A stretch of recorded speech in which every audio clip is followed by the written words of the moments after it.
Celui qui n'a point connu le péché, il l'a fait devenir péché pour nous, afin que nous devenions en lui justice de Dieu. Bonjour et bonsoir. Je vous souhaite la bienvenue à notre émission Silo. Silo, c'est une émission qui est organisée par la jeunesse et le ministère des femmes de l'Assemblée JDC, Justice de Dieu en Christ. Je te souhaite la bienvenue et je te dis déjà merci d'être connecté avec nous pour un moment d'adoration, pour passer un moment dans la parole de Dieu. Et je suis sûre que tu seras béni par ce programme. Alors, avant tout, j'aimerais simplement t'inviter à être disposé, à être disponible. Avant de commencer le message, j'aimerais simplement adorer avec vous. J'aimerais adorer avec toi. Et voilà, à la gloire de Jésus le Christ.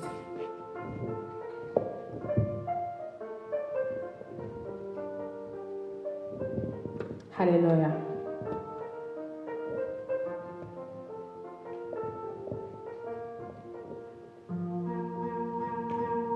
Je parlerai de ta bonté, de ta fidélité. Je dirai tout haut, tout haut, tout haut, ce que tu as fait pour moi. Je proclamerai la gloire de ton nom.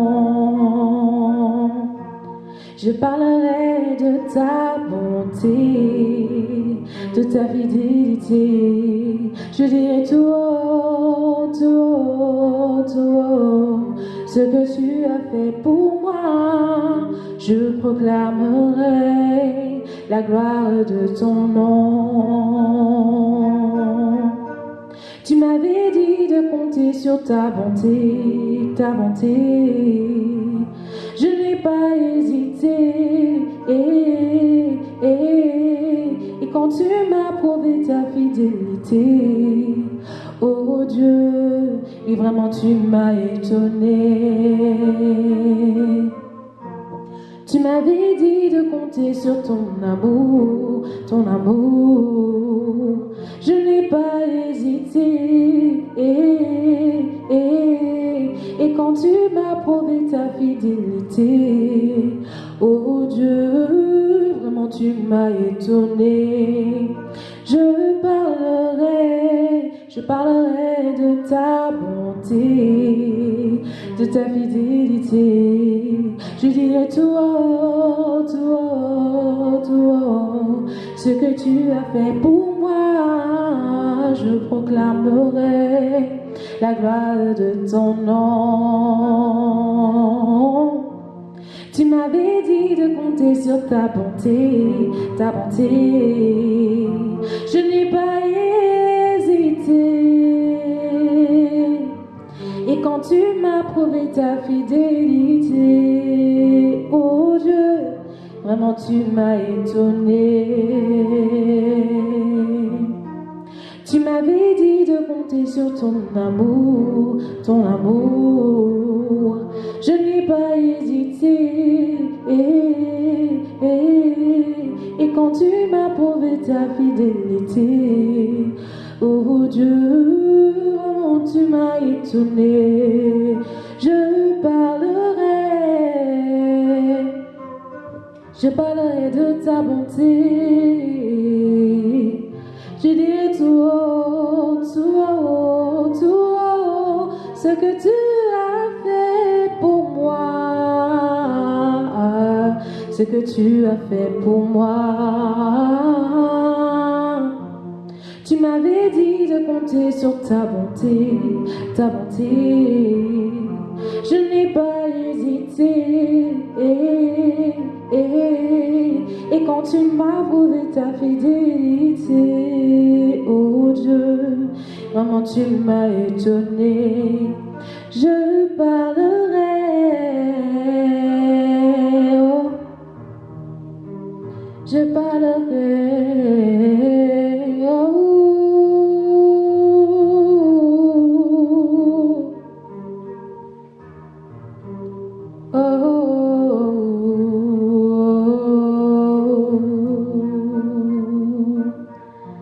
Amen, amen, amen. Gloire à Jésus le Christ. Bienvenue à ceux qui viennent de se connecter. Voilà, je vous souhaite la bienvenue à notre programme. Bienvenue à Silo. Aujourd'hui, nous allons rentrer dans la parole de Dieu. Mais avant tout, j'aimerais répondre à sûrement la première question que tu te poses si c'est la première fois que tu es avec nous. Qu'est-ce que veut dire Silo? S-I-L-O. Qu'est-ce qui est Silo? Silo, en fait, c'est le lieu de la rencontre. C'est le lieu de l'exaucement. Et c'est basé sur 1 Samuel au chapitre 1. C'est l'histoire d'une femme. Une femme nommée Anne. Anne qui signifie gracieuse. Anne, elle était dans un problème. En effet, elle était mariée à Elkana, mais elle avait sa rivale Pénina qui l'a mortifiée. Elle l'a mortifiée nuit et jour parce que Pénina pouvait avoir des enfants et pourtant Anne était stérile. Elle avait un vœu dans son cœur, c'était celui d'enfanter, c'était d'avoir un enfant. Et chaque année, avec son mari, avec sa famille, il se rendait à la montagne de Silo. Ils montaient vers Silo pour adorer, ils montaient vers Silo pour aller déposer leurs offrandes. Et chaque année, malheureusement, lorsque Anne elle pleurait. Elle se lamentait sur elle-même. Et à chaque fois qu'elle allait, elle était en train, en fait, de rater son exaucement. Parce que Silo, c'était pourtant le lieu où il y avait la présence de Dieu. C'était le lieu où il y avait la gloire de Dieu. C'était le lieu où son vœu allait être exaucé. Seulement parce qu'elle avait été disposée ce jour-là. Et donc, une fois, lorsqu'elles sont montées, elle et Pénina et toute sa famille sont montées à Silo, ce jour-là, elle s'est retrouvée dans le temple de Dieu et les mots n'arrivaient plus à sortir. C'était juste de trop. Elle n'arrivait même plus à exprimer sa tristesse. Elle n'arrivait même plus à exprimer le degré de meurtrissure qu'il y avait dans son cœur.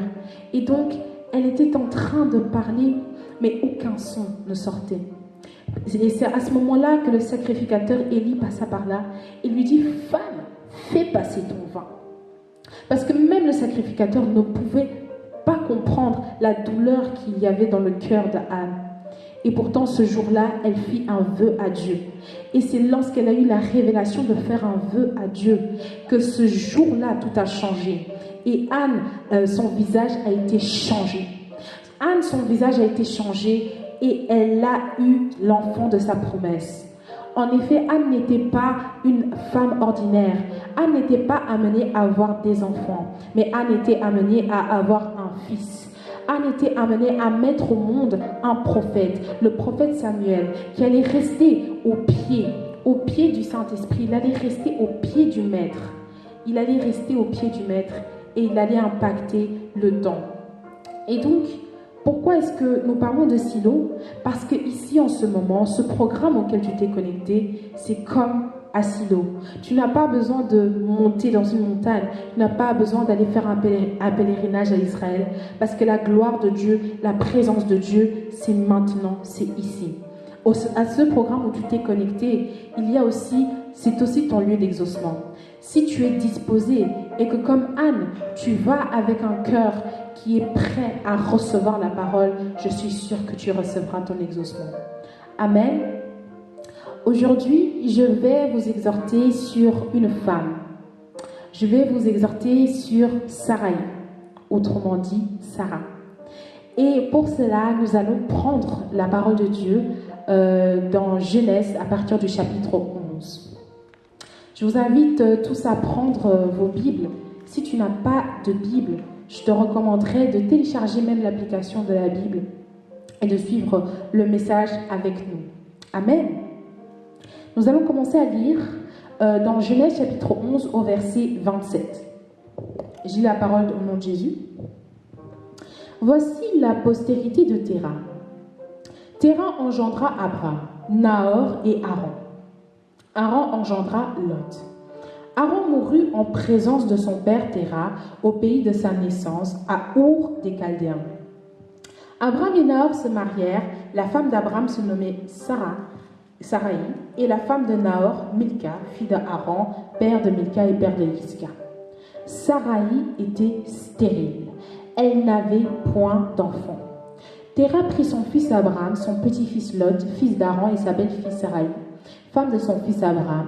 Ils sortirent ensemble pour des Chaldéens pour se rendre au pays de Canaan. Ils arrivèrent à Haran et ils y habitèrent.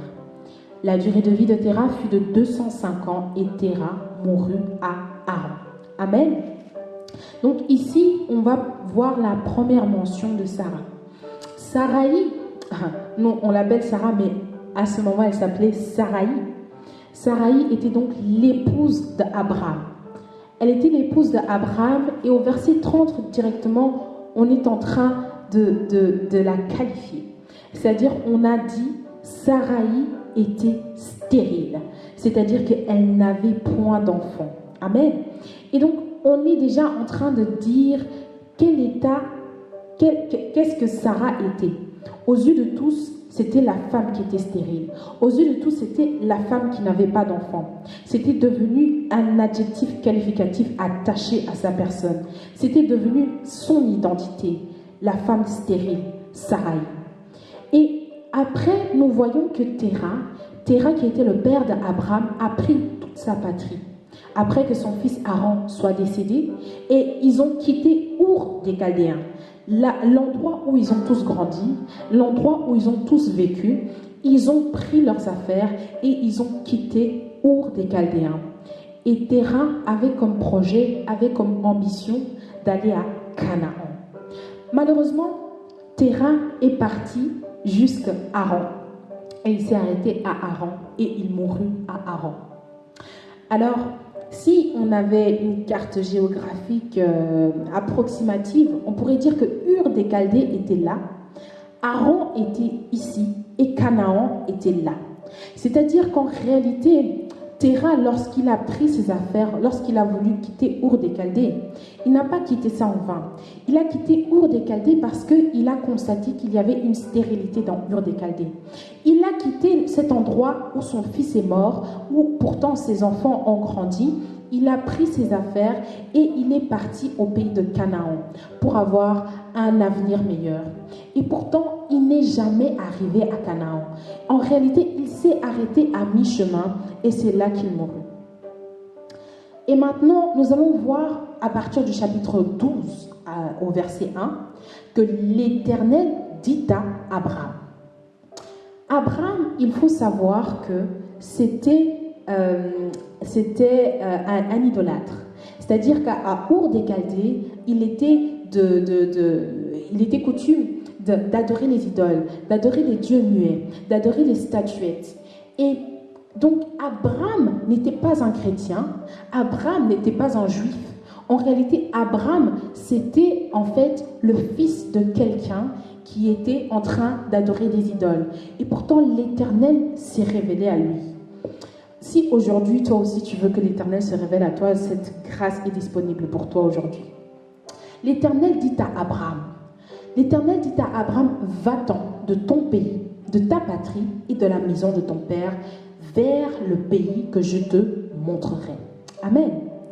Donc, la première fois que j'ai lu ce passage, la première question que je me suis posée, c'était de me dire, waouh, attends, l'Éternel s'est adressé à Abraham et il semblerait qu'il a dit 3 fois la même chose. Va-t'en de ton pays, va-t'en de ta patrie et va-t'en de la maison de ton père. Et pourtant, même si on a l'impression qu'il s'agit là de synonymes, ces 3 choses sont pourtant très très très différentes.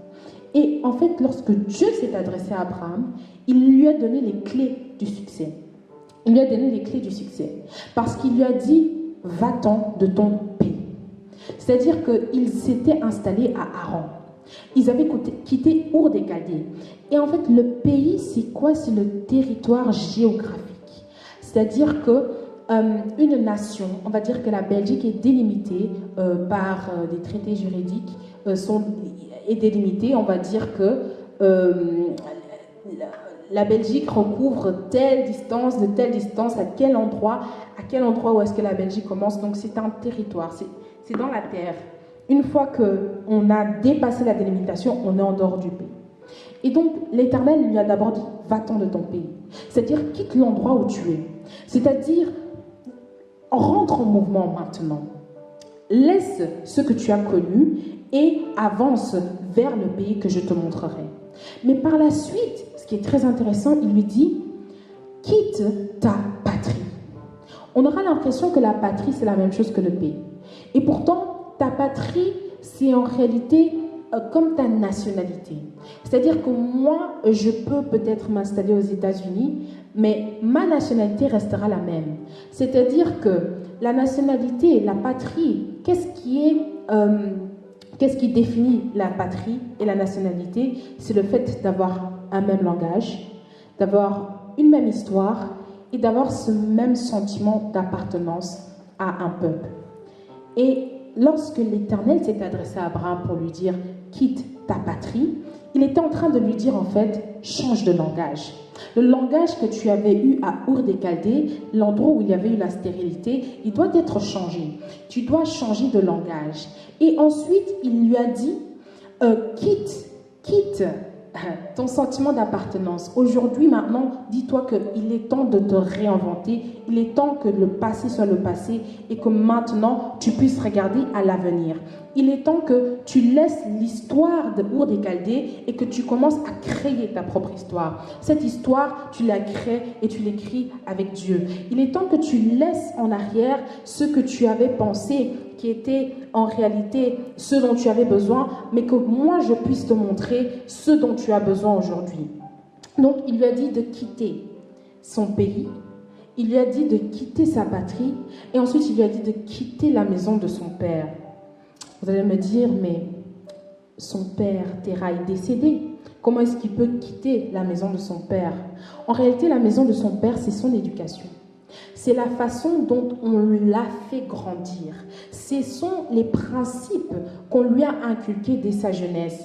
Et Dieu, l'Éternel, lorsqu'il s'est adressé à Abraham, s'attendait en fait à ce qu'il puisse laisser tout ce qu'il a connu, afin qu'il puisse arriver dans la terre promise, le pays que je te montrerai.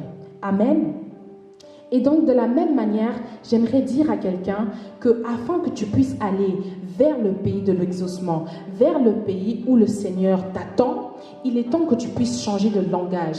Il est temps que tu puisses changer ton histoire. Il est temps que tu puisses considérer ton passé comme ton passé et que maintenant tu puisses regarder vers l'avenir. Que tu puisses regarder vers le chemin que le Seigneur a tracé pour toi. Amen. Et donc, il lui a dit de quitter. Et au verset 2, on lui dit « Je ferai de toi une grande nation et je te bénirai. Je rendrai ton nom grand. Deviens donc une source de bénédiction. Je bénirai ceux qui te béniront, je maudirai celui qui te maudira. Toutes les familles de la terre seront bénies en toi. » Au verset 4, on dit « Abraham partit comme l'Éternel lui avait dit, et Lot partit avec lui. » Abraham était âgé de 75 ans lorsqu'il sortait de Haran. Abraham prit sa femme, Sarai, et son neveu Lot, avec tous les biens qu'ils possédaient et le personnel qu'ils avaient acquis à Haran. Ils sortirent pour se rendre dans le pays de Canaan. Amen. Ce qui est très intéressant, c'est qu'on fait mention des biens et des possessions qu'ils ont reçus à Haran. Mais ils ne parlent pas des possessions qu'ils avaient à Ur des Chaldées. Parce qu'ils étaient partis du pays de la stérilité avec rien. Ils étaient partis avec l'espoir de trouver quelque chose de meilleur. Et ils se sont retrouvés à mi-chemin pensant qu'ils sont arrivés. Ah, ici j'ai acquis des biens. Ici j'ai acquis des possessions. Et pourtant la terre promise n'était pas encore là. Et c'est l'Éternel qui a révélé à Abraham que tu dois quitter. Et tu iras vers le pays que je te montrerai. Amen. Amen, amen, amen. Nous avons parlé de Sarai. Et donc Sarai était l'épouse d'Abraham. Vous savez, Sarai signifie sa princesse. Et Abraham signifie père élevé. Sarai était caractérisée par sa stérilité et pourtant elle a marié celui de qui on disait qu'il était un père élevé. Mais le père élevé n'avait pas d'enfant puisqu'il s'est marié avec la femme qui était stérile. En réalité, Sarai, qui était sa princesse, allait se mettre avec Abraham, mais vous allez voir plus loin que c'était prophétique. Elle s'est mise avec le Père élevé parce qu'elle avait vu en lui une destinée. Son nom lui avait appris quelque chose, qu'il sera père. Même si moi je suis stérile, je sais qu'il y a un moyen que puisque je me suis mis avec le Père, que moi aussi je serai un jour mère. Et que je changerai moi aussi ma stature. Que moi aussi je deviendrai maintenant mère aussi. Amen. Et donc maintenant, nous allons prendre le verset 10. Nous allons prendre le verset 10 toujours de Genèse chapitre 12. Et on y dit, il y eut une famine dans le pays. Et Abraham descendit en Égypte pour y séjourner, car la famine s'apesantait sur le pays. Lorsqu'il fut près d'arriver en Égypte, il dit à sa femme Saraï, « Voyons donc, je sais que tu es une belle femme. Aussi, quand les Égyptiens te verront, ils diront, c'est sa femme. Alors ils me tueront et te laisseront la vie. Tu vas dire que tu es ma sœur, afin que je sois bien traitée à cause de toi et que grâce à toi, j'aurai la vie sauve. » On va s'arrêter là. Imaginez-vous que l'Éternel apparut à Abraham. Il lui a dit de quitter le pays. Il est aussi parti. Il a pris Sarai, il a pris Lot, il a pris toutes ses possessions. Et ils sont arrivés à Canaan. Mais il y a eu un jour de famine qu'ils ont continué. C'est-à-dire qu'ils sont passés de Haran à Canaan. Et de Canaan, ils sont partis où? Ils sont partis en Égypte. Ils sont descendus en Égypte. Et quand ils sont descendus en Égypte, Abraham a demandé à sa femme qu'elle puisse dire qu'elle était sa sœur. Et on va voir un peu plus loin, on va voir dans Genèse 20 au verset 13, qu'Abraham lui avait dit que tu m'avais promis que si jamais nous rencontrerions des étrangers, que tu vas toujours pouvoir dire que tu es ma sœur afin que j'ai la vie sauve. Et en réalité, Abraham a manifesté la pensée de Ur de Chaldée. Abraham a manifesté la pensée de Ur de Chaldée en voulant reprendre les choses que normalement il ne devait pas faire. Et c'est ainsi que l'on voit qu'en Égypte, ils sont descendus et ils ont manifesté un comportement qui était de Ur de Chaldée. Alors, de fil en aiguille, Sarai, puisque c'était une belle femme, Sarai était une belle femme, donc elle était désirée. Et donc, Pharaon a voulu être avec elle. On va voir que, à cause du fait que Sarai, elle avait trouvé grâce aux yeux de Pharaon, Abraham va même recevoir des biens mal acquis, comme dirait-on dans le monde. Et donc, on voit ici qu'au verset 17 du chapitre 12, que l'Éternel frappa le Pharaon et sa maison de grandes plaies à cause de l'affaire de Sarai, femme d'Abraham. Ah là là là là, Sarai, comment as-tu pu accepter de faire cette promesse à Abraham? En réalité, quand l'Éternel a frappé Pharaon et sa maison des grandes plaies à cause d'elle, c'est simplement parce que la stérilité de Sarai a impacté la maison de Pharaon. La façon de penser qui était de Ur de Chaldée, quand elle est venue avec en Égypte, elle l'a impacté le Pharaon d'une manière négative. Et ici, on va voir donc que Abraham va acquérir des biens. Il va acquérir des biens derrière sa femme. Et pourtant, il avait la possibilité de manifester son système de pensée renouvelé. En réalité, il n'avait pas quitté ni Abraham ni Sarai, la patrie de son père. Il n'avait ni quitté la maison de leur père, puisqu'ils avaient encore leur pensée fixée aux choses de Ur de Chaldée. Et alors, nous allons avancer, puisque comme nous disions, Sarai était stérile. Comme Anne, c'était une femme que son mari aimait énormément. Pourtant, Pénina lui a donné des enfants à Elkana. Sarai, c'était une femme que son mari aimait énormément. On dit d'elle qu'elle était très belle. On dit d'elle que partout où elle allait s'attirer les faveurs des hommes. Et Abraham a vu au-delà de sa stérilité. Sarai, comme Anne, stérile. Pourtant, on va voir que son histoire va pouvoir changer. On va voir que son identité va pouvoir être changée. On va voir que l'ancienne Sarah sera remplacée par une nouvelle. Mais avant cela, elle doit d'abord démontrer qu'effectivement, elle est une femme sage qui bâtit sa maison. Elle doit démontrer qu'elle a laissé le système de pensée de Ur de Chaldée et qu'aujourd'hui, maintenant, elle est renouvelée. Afin qu'elle puisse dire comme Anne que mon visage a été changé, que ses pleurs ont été changés en joie, afin que nous puissions arriver à la Sarah qui rit. Amen. Et pour cela, nous allons avancer dans la parole de Dieu et nous allons aller dans Genèse chapitre 16. Genèse chapitre 15, l'Éternel s'est encore adressé à Abraham et lui a promis sa descendance. Il lui a rappelé encore une fois qu'ils avaient une alliance ensemble et qu'il sera le père d'une multitude et qu'il sera le père d'une grande nation, que des rois sortiront de lui. Et pourtant, dans le chapitre 16, on voit Sarai, femme d'Abraham, qui dit qu'elle avait une servante égyptienne dont le nom était Agar. Ah, ça c'était les possessions qu'elle était partie chercher en Égypte avec son ancien système de pensée. Et donc, Sarai dit à Abraham, puisque l'Éternel m'a empêché d'enfanter, va donc vers ma servante, peut-être aurai-je un fils par elle. Et Abraham écouta la voix de Sarai. On va s'arrêter là d'abord. Parce que Sarai, elle a dit à son mari d'aller vers Agar et que peut-être j'aurai une descendance par elle. Elle a même osé dire que l'Éternel m'a empêché d'enfanter.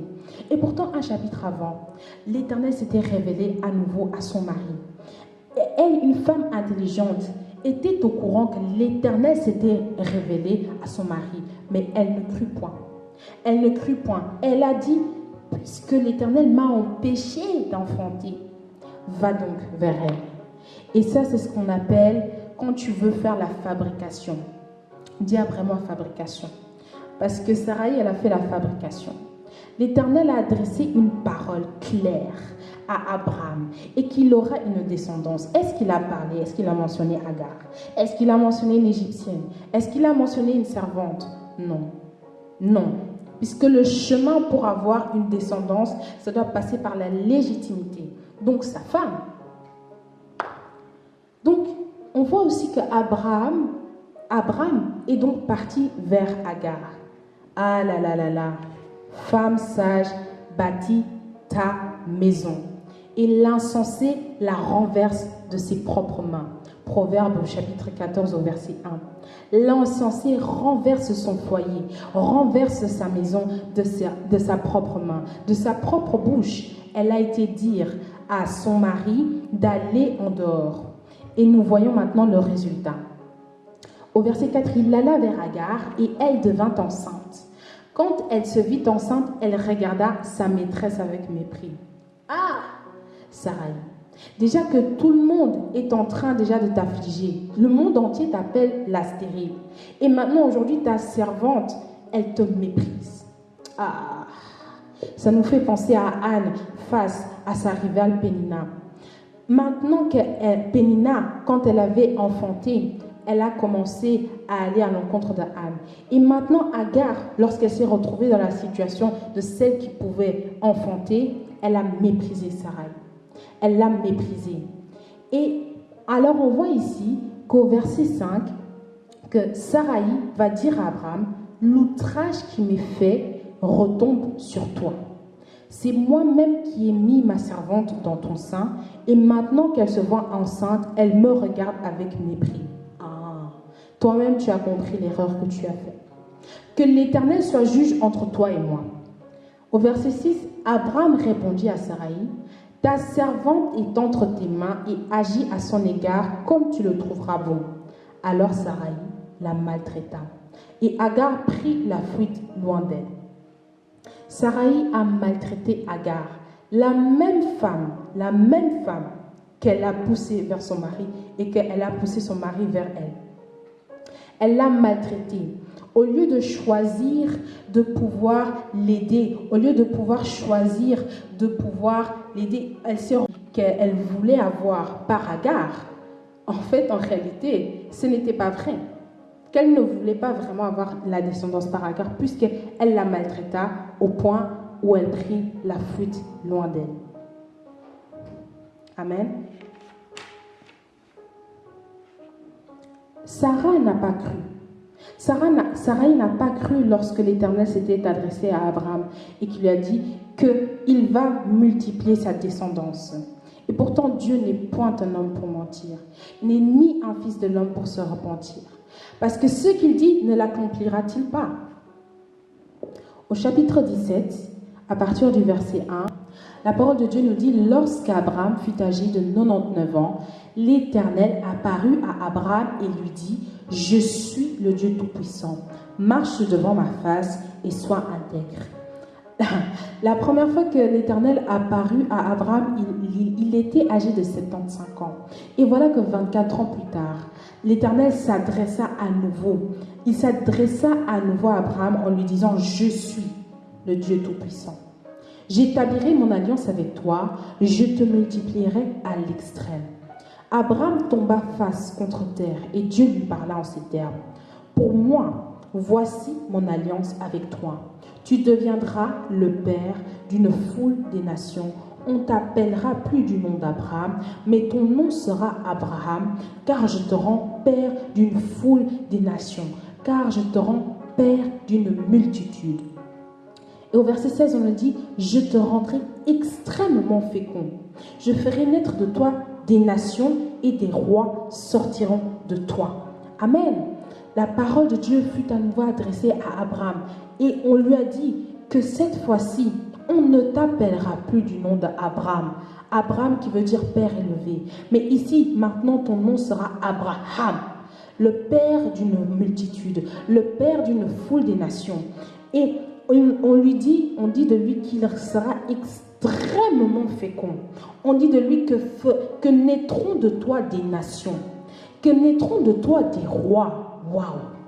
Mais cette fois-ci, l'Éternel n'a pas seulement parlé d'Abraham, puisqu'au verset 15, Dieu dit encore à Abraham,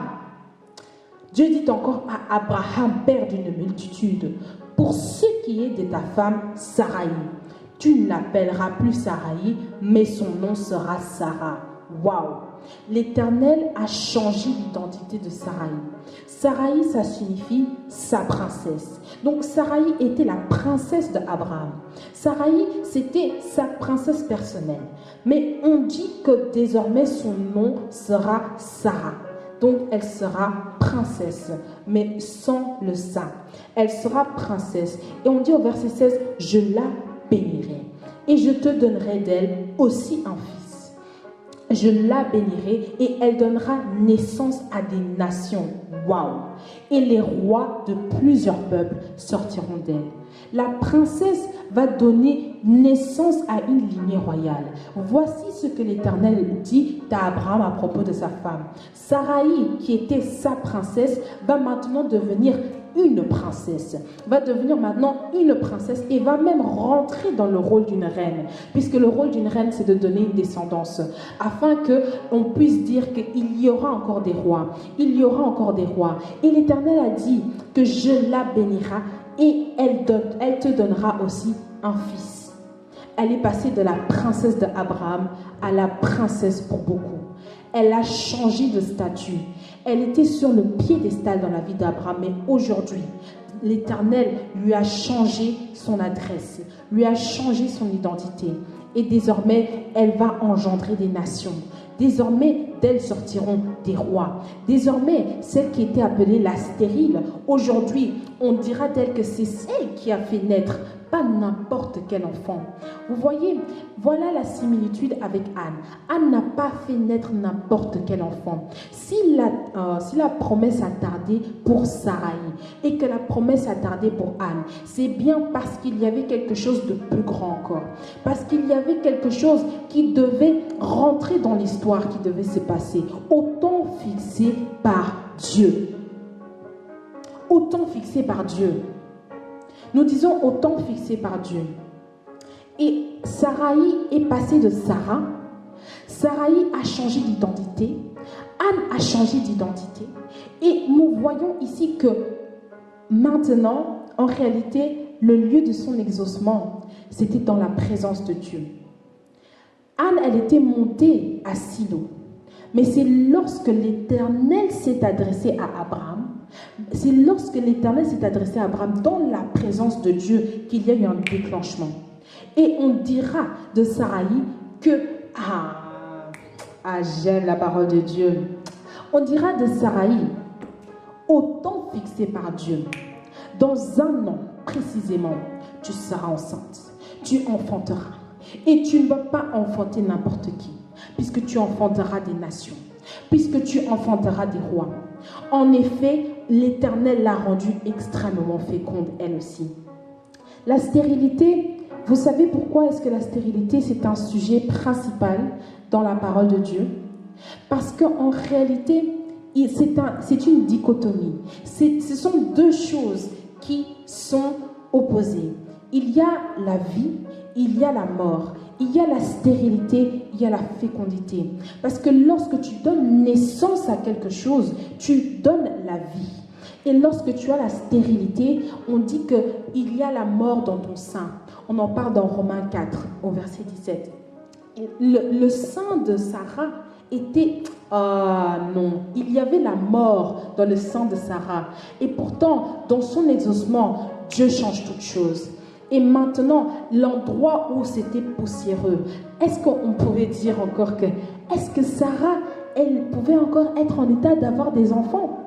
Est-ce que Sarah, cette femme âgée, toute sa vie, on lui a déclaré que tu es stérile, tu es stérile, tu es stérile. Elle est devenue Sarah. Elle est passée de Sarai à Sarah, mère de roi, mère de nation. Tout ça par l'intervention de la puissance de Dieu. Une parole qui a été libérée dans la vie de Sarah a changé son sang qui était mortel dans un sang qui donne la vie.